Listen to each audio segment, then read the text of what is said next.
Speaker పదవి ఉంది, విప్పు పదవి ఉంది, ప్రతిపక్షమే ఉంది. ఆనాడు ఎమ్మెల్యేలు మారితే మీరు మంత్రులు చేశారు, కనీసం మేము అట్లా కూడా చేయలేదు. మారలేదట వాళ్ళు, మేము మారనే లేదు, ముఖ్యమంత్రిని అభివృద్ధిలో కలిసి వచ్చినామంటారు. మీరు మంత్రులు చేసిన వాళ్ళు డిస్క్వాలిఫై కాలేదు, ఉప ఎన్నికలు రాలేదు. బాజాబ్తో గవర్నర్ దగ్గర పోయి మంత్రులే చేసి 5 ఏళ్ళు మంత్రి, 10 ఏళ్ళు, ఒక ఆయన 8.5 ఏళ్ళు, మా అక్క 4.5 ఏళ్ళు మంత్రి చేసింది. ఎన్నడూ ఉప ఎన్నికలు రాలే. కానీ ఇప్పుడు ఉప ఎన్నికలు వస్తాయి, వచ్చే వారమే ఉప ఎన్నికలు అంటారు అధ్యక్ష. ఎట్లా వస్తాయి అధ్యక్ష? చట్టం మారలే, న్యాయం మారలే, స్పీకర్ ఆఫీసు సేమే ఉంది, పాలకపక్షం ప్రతిపక్షం అట్లనే ఉంది, రాజ్యాంగం అసలే మారలేదు. ఇంకెట్లా వస్తాయి అధ్యక్ష ఉప ఎన్నికలు? నాకు అర్థం కాలేదు.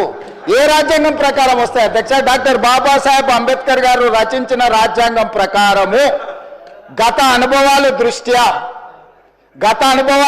ఎప్పుడు కూడా పార్లమెంట్ ప్రాక్టీసెస్ అండ్ ప్రొసీజర్స్ అని ఉంటాయి అధ్యక్ష. చట్టంలో గ్రే ఏరియా ఉన్నప్పుడు గతంలో ఎలాంటి విధి విధానాలను ఆచరించారు, సాంప్రదాయాలు ఎట్లున్నాయని చూస్తారు అధ్యక్ష.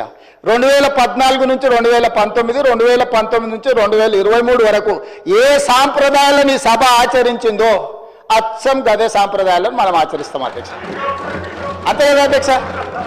అరే నువ్వు ఇంత మంచిగా కడక్ తయారై ఇట్లా చేసి నువ్వు సభలోకి వస్తే ఉద్యోగం ఊడుతుందన్న, సరిగ్గా నెల తిరిగేటప్పటికి ఉద్యోగం ఊడిపోయింది అధ్యక్ష. ఇప్పుడు ఆయననే అమాయకుడే, ఈ పాపము వచ్చే వారమే ఎలక్షన్ అని తిరుగుతున్నాడు అధ్యక్ష. నేను తమరి ద్వారా ఎవరైతే ఉన్నారో సభ్యులు ఎవరు ఆందోళన చెందాల్సిన పని లేదు. ఏ ఉప ఎన్నికలు రావు,